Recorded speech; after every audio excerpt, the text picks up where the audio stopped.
سمك الدوراد غني عن تعريف ومعروف بالفوائد الصحية ديالو. غني بالأوميغا 3 ويساعد على تحسين النشاط العقلي وتحسين الذاكرة. جبته اليوم وحنديره لكم في الفرن طبق صحي.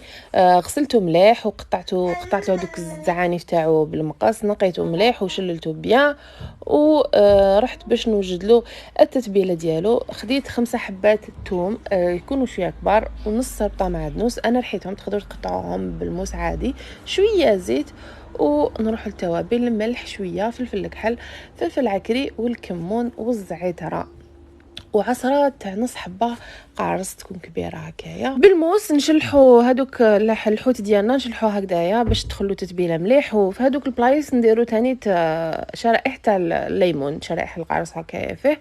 ونجيبوا سنيوه ولا بلا يدخل في الفور، نحطوا بابي كويسون ونديروا فيه حبه بصل مقطع رقيق، حبه طماطم مقطعه رقيق، ونحطوا السمك ديالنا نغلفوه تاني بورق الطهي بالالومنيوم وندخلوه 45 دقيقه للفرن على درجه حراره 170. كي نخرجوه يكون طاب، نعاودو نشعلوا له من الفوق ونخلوه يتحمر 10 دقائق برك من الفوق.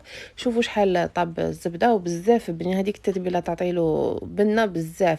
تقدروا ترافقوه مع رز ولا مع سلطه.